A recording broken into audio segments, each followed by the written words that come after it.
nous sommes en RDC, en République démocratique du Congo, plus précisément dans la province de l'Équateur. Il y a plusieurs années, précisément en 1976, il y avait une fièvre hémorragique qui a sévi, qui a tué beaucoup de vies humaines. Bonjour, pour en parler, bienvenue à Live from the US. Pour en parler, je reçois M. Tony Ngumbu, un internationaliste, un haut cadre humanitaire, qui va nous en parler en plus en long et en large. Congo Promo TV, les professionnels à votre disposition. Les vraies news par les vrais pros.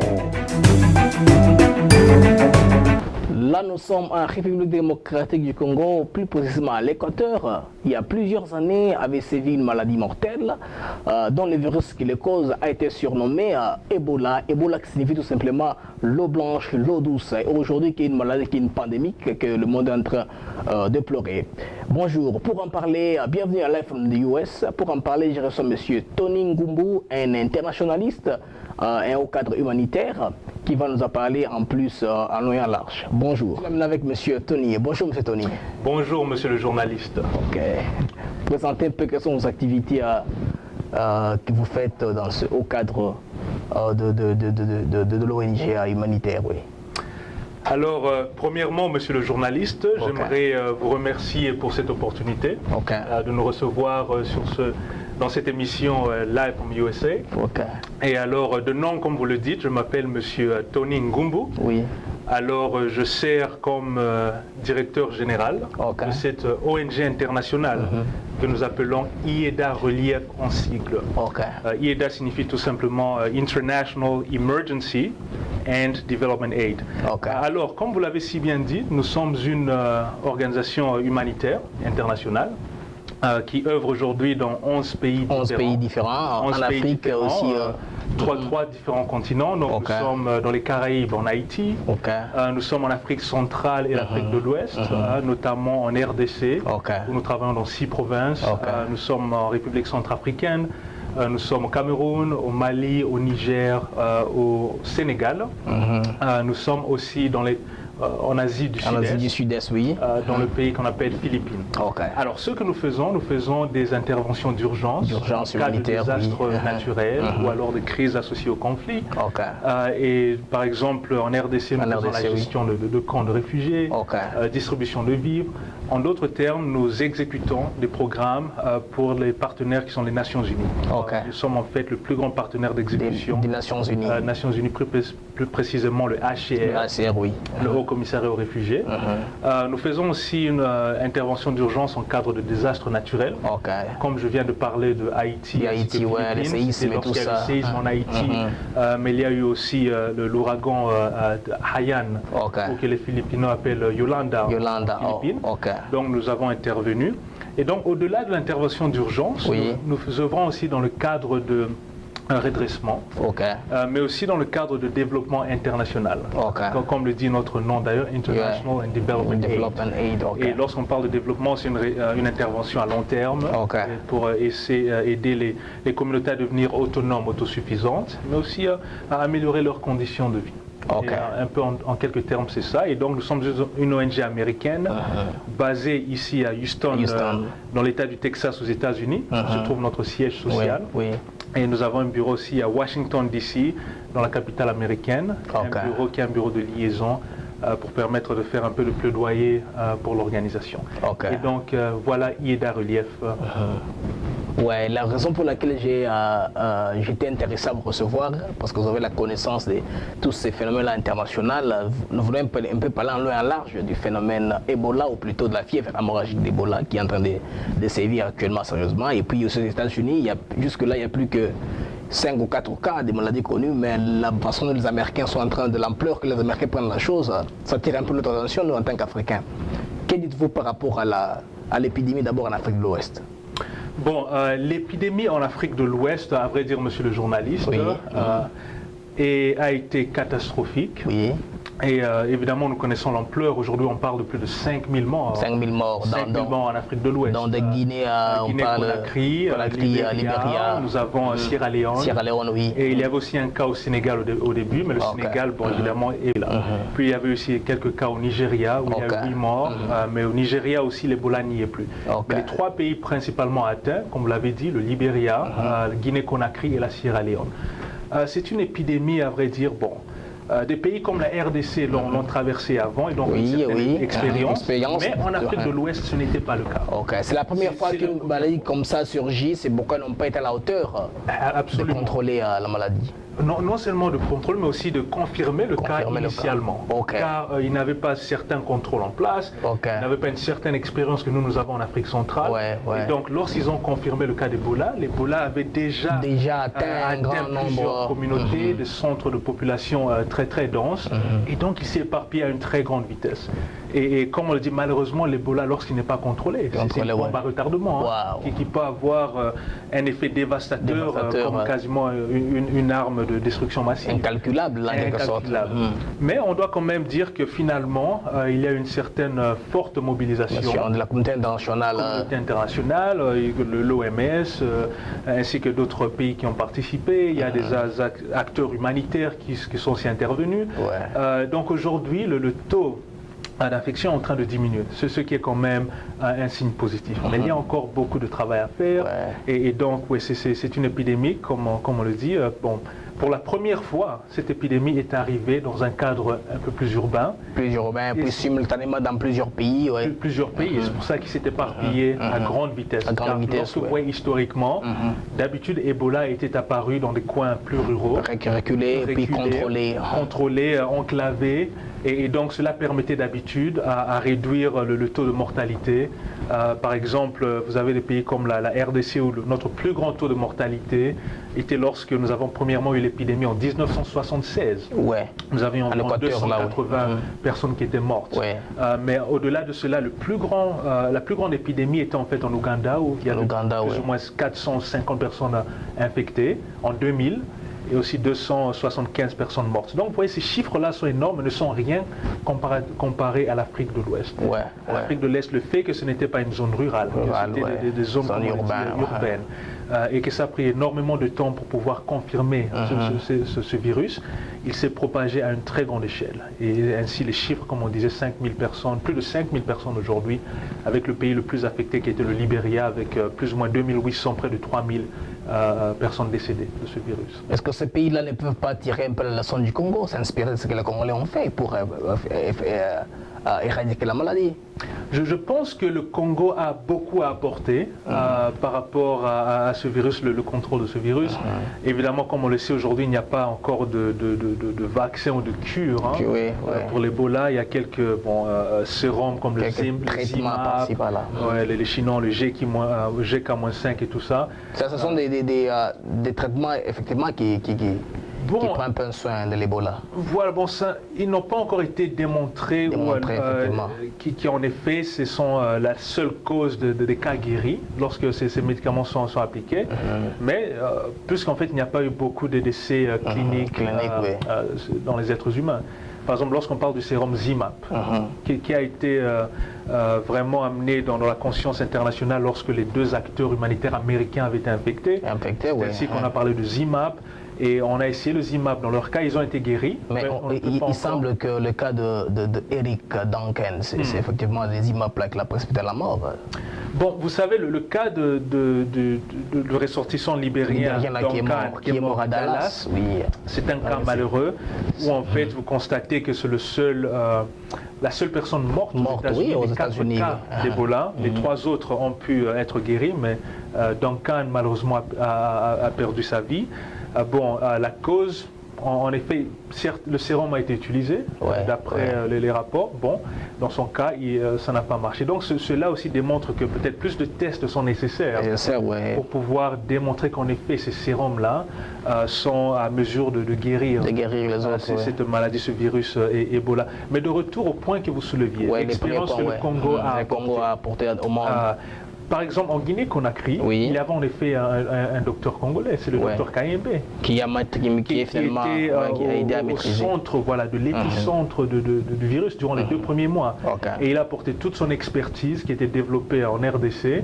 Et en tout cas, il a joué un rôle primordial en Guinée-Conakry pour pouvoir apporter des solutions par rapport à cette épidémie.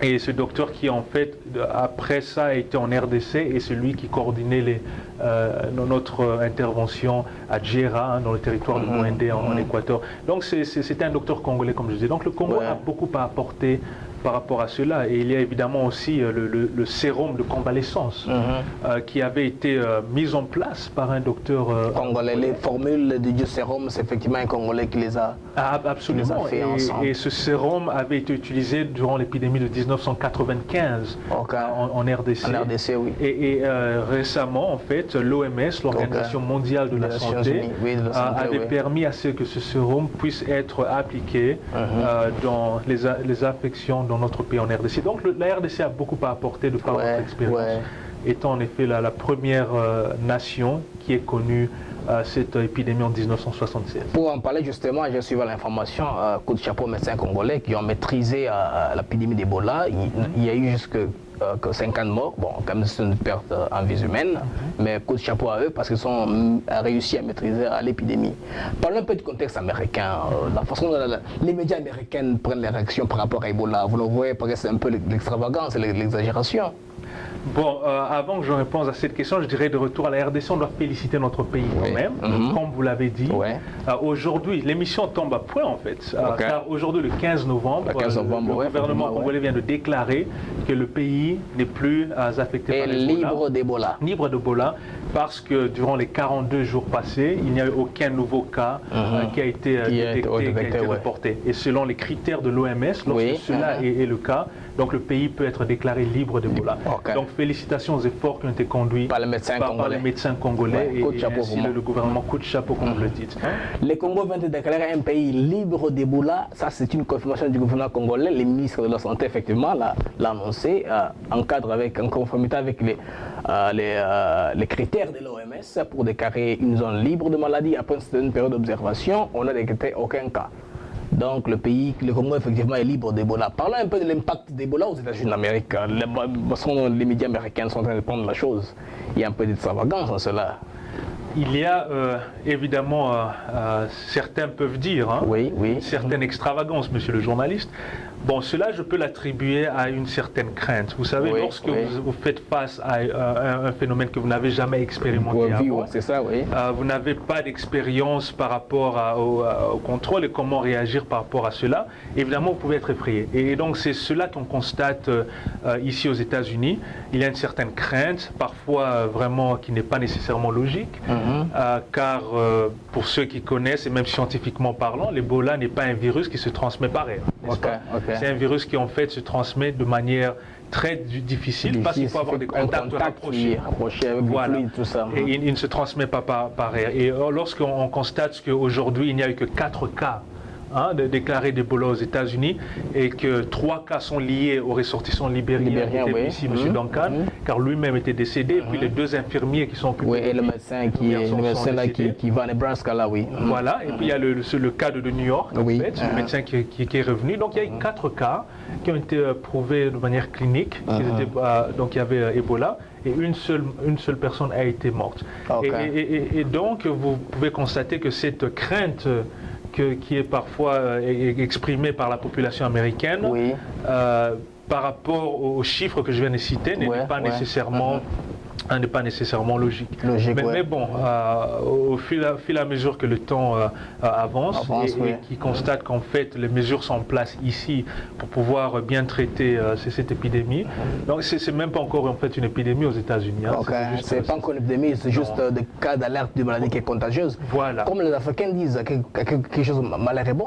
Est-ce que des fois c'est dévastant pour les Américains aussi? Mieux pour nous parce que les États-Unis vont s'intéresser maintenant dans Ebola, ils vont financer les universités à chercher une solution. Comme l'Afrique, généralement, c'est la partie du monde qui est la plus affectée. Ça va un peu nous bénéficier. Parce qu'ils vont développer des centres de traitement qui sont suffisants et adéquats. En effet, je pense que cet engouement nouveau par rapport au virus hémorragique Ebola, ou plutôt la maladie virus Ebola, est positif, dans la mesure où je pense que avec l'effort que nous sommes en train de voir, les investissements, les fonds qui sont mis en place pour pouvoir trouver un vaccin, une solution, cela est positif. Et en effet, je pense que d'ici même la fin de l'année, nous pourrons avoir beaucoup de progrès selon l'aspect thérapeutique d'Ebola.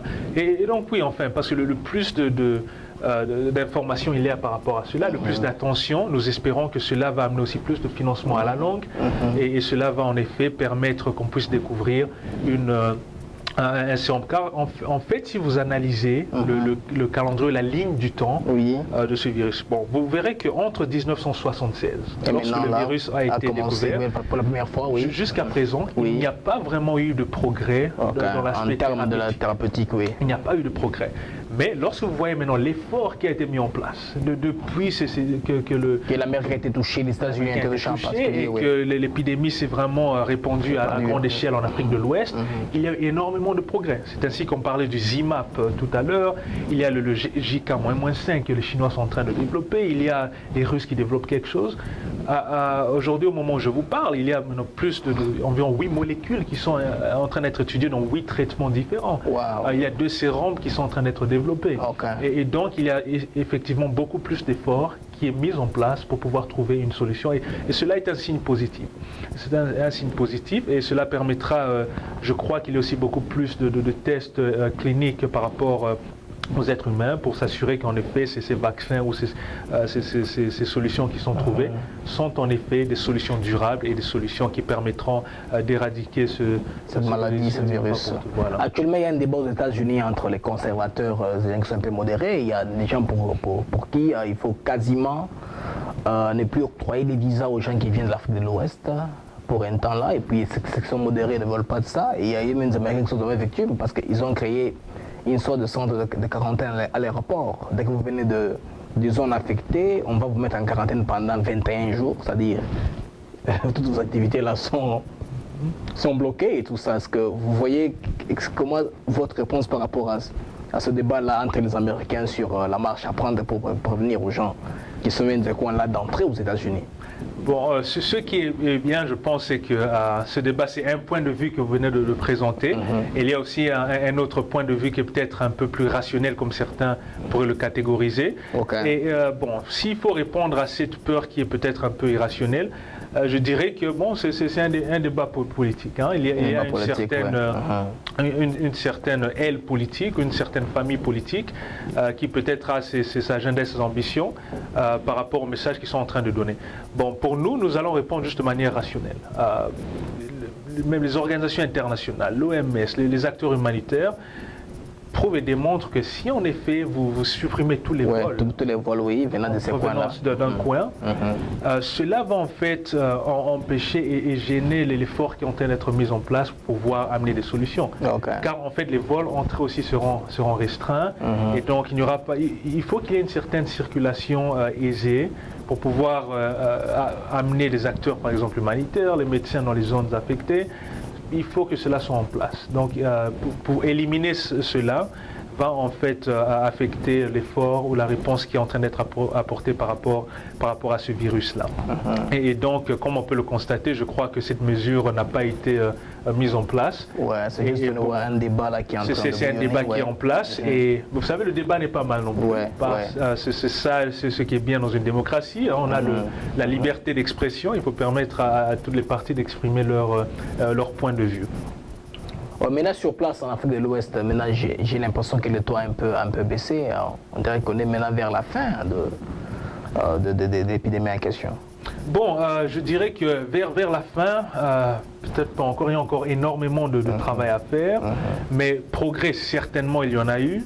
Et je pense que le cheval de bataille qui est utilisé pour l'instant, ce sont les sensibilisations qui sont en train d'être mises en place. Les campagnes internationales, oui. Voilà, campagne internationale de sensibilisation pour inviter les communautés à continuer à pratiquer des pratiques d'hygiène sanitaire.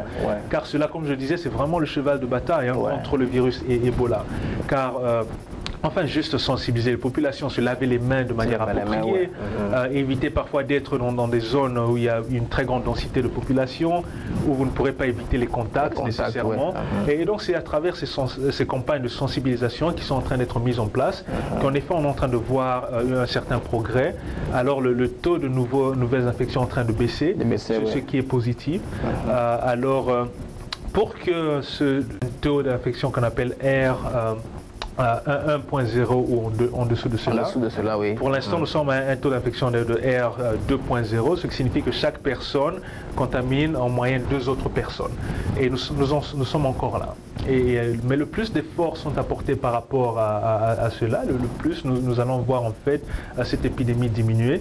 Mais c'est positif de constater encore une fois l'effort, les ressources humaines et financières qui sont en train d'être mises par rapport à ce virus dans cette zone de l'Afrique de l'Ouest. Et donc en continuant avec cette allure, je pense que nous sommes sur la bonne voie. Et les pays même aussi, les pays africains, je pense, qui doivent aussi se responsabiliser, apportent de plus en plus. Et je crois qu'ils sont je voulais en venir aux gouverneurs des pays qui sont affectés là.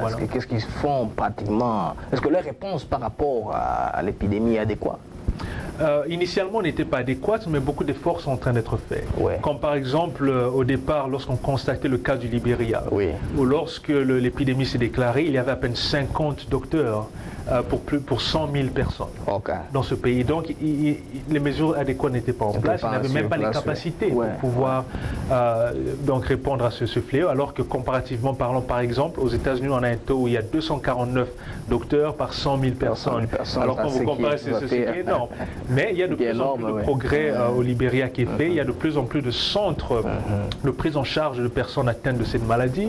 Il y a de plus en plus d'acteurs humanitaires présents. Et donc les pays sont en train de prendre de bonnes mesures et ils sont inspirés par des pays comme le Nigeria et des pays comme le Sénégal qui ont à mesure de complètement éradiquer cette épidémie. Et donc cela les inspire. Mais les gouvernements africains, en tout cas, sont en train de travailler de plus en plus dur. Et je pense qu'avec cette allure, ils sont sur la bonne voie. Pour terminer, je voudrais que M. Ngoumou nous parle effectivement de mesures à prendre par les gouvernements africains pour éviter ce genre de calamité à l'avenir, s'il y en a, je ne sais pas. Oui, absolument. Il y a des mesures à prendre et qui devront être prises, je m'excuse, aussitôt que le réservoir n'a pas encore été identifié. Quand on parle de réservoir ici, c'est-à-dire en fait la source de la maladie. De la maladie.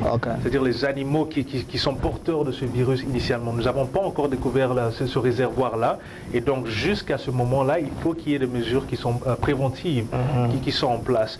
Il faut en effet que les gouvernements puissent avoir des départements chargés de surveillance de certaines fièvres hémorragiques. Comme par exemple cela est le cas en RDC. Il y a ces efforts qui sont en place. Les pays comme ceux de l'Afrique de l'Ouest qui sont affectés, le Libéria, Sierra Leone, à la Guinée-Conakry, jusqu'alors n'avaient pas encore ces mesures en place, car ils n'avaient jamais expérimenté ce genre d'épidémie. Mais je pense qu'en allant de l'avenir, ils mettront en place des mesures similaires. Et donc oui, cela passe par ces mesures préventives et en tout cas la sensibilisation. Cela, je ne peux pas le dire assez. Cela, en tout cas, est le cheval de bataille par rapport à cette épidémie, à cette fièvre hémorragique. La sensibilisation des populations est absolument nécessaire. Il faut sensibiliser les populations pour qu'elles sachent le danger qu'elles encourent et qu'elles puissent prendre des mesures d'hygiène sanitaire pour pouvoir contrôler l'épidémie qui est en train de se répandre. Eh bien voilà, nous avons été éduqués sur la possibilité d'éviter Ebola et que vous n'ayez pas de crainte. Vous voyez, c'est un fléau qui a touché l'humanité pendant le temps où nous sommes en train de vivre. Jusqu'à la prochaine, nous sommes sur Live from the US sur Congo Promo, congopromotv.com. Au revoir. Congo Promo TV, les professionnels à votre disposition. Les vraies news par les vrais pros.